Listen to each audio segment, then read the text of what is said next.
Women in paid employment were not a new phenomenon in 1914. They made up a substantial part of the industrial workforce even before the First World War, although they were mainly concentrated in textile manufacture. After 1915, when the need for shells intensified, women were brought into munitions manufacturing in large numbers. By 1918, almost 1 million women were employed in some aspect of munitions work.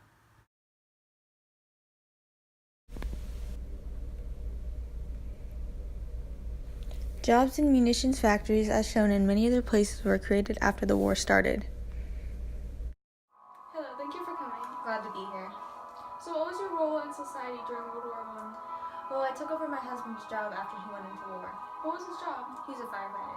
Women could be firefighters? Yes, we could also be part of the parliament and many other jobs. What were the other jobs? Usually they were heavy-duty lifting jobs like furnace stocking and shipbuilding. The Eligibility of Women Act passed in November 1918. Women became nurses, factory workers, sewing bandages, and selling war bonds, shipyards, and spies. The Women's Royal Air Force was created during this time. What happened after the men got back from war? Well, many of the women became widows, but the men got a raise and the women were not happy about that. 1/3 of the 9.7 million soldiers killed or declared missing left behind a widow. Before the war, 3.2 million women were employed. It rose to 5 million by January 1918. What would you have had as your profession if you didn't have to take up your husband's? I would have been an ambulance driver. I think that would have been a really cool job. The best known surviving ambulance driver was Marion Barbara Carstairs. She died in 1993 at the age of 93. The American Red Cross and the American Ambulance Field Service, AFS, provided the majority of ambulance drivers to the Allied forces. The Women's Motor Corps of America and Narden-Hayes Ambulance Corps also provide drivers and support. How many women took over jobs and what were they? Well, 700,000 took up posts in munitions industry, 250,000 worked agricultural positions, 500,000 took up clerical positions in private offices, and 200,000 women took up jobs in the government department. People were afraid that women would cause more accidents since they had to conduct buses and trams, but surprisingly that did not occur. Emily Pankhurst, leader of Women's Social and Political Union, called for temporary ceasefire in their campaign so the country could focus fully on the war effort.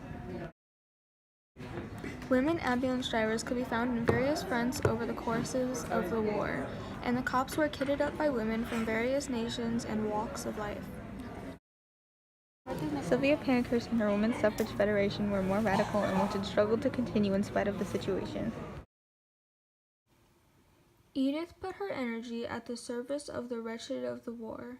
She created the American Hostels for Refugees, which would take in over 9,000 Belgian and French refugees. Edith Wharton unknowingly invented a modern humanitarian action. When the war ended in November of 1918, 8.4 million women were granted the right to vote. The first women police officers served during the First World War. One of the main responsibilities of the women's patrols, as they were initially known, was to maintain discipline and monitor women's behavior around factories or hostels. They also carried out inspections of women to ensure that they did not take anything into the factories which might cause explosions. They also patrolled other public areas such as railway stations, streets, parks, and public houses. By 1917, 68% of women had changed jobs since the war began. 16% moved out of domestic services, 22% that were unemployed in 1914 now had work, and 23% had changed to different factories. There's a statistics that shows that if you fake laugh for long enough, you'll actually start laughing. That's weird! Action. Okay, go.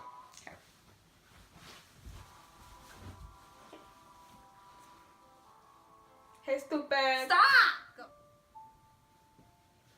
We got you, Miss Harper. I winked at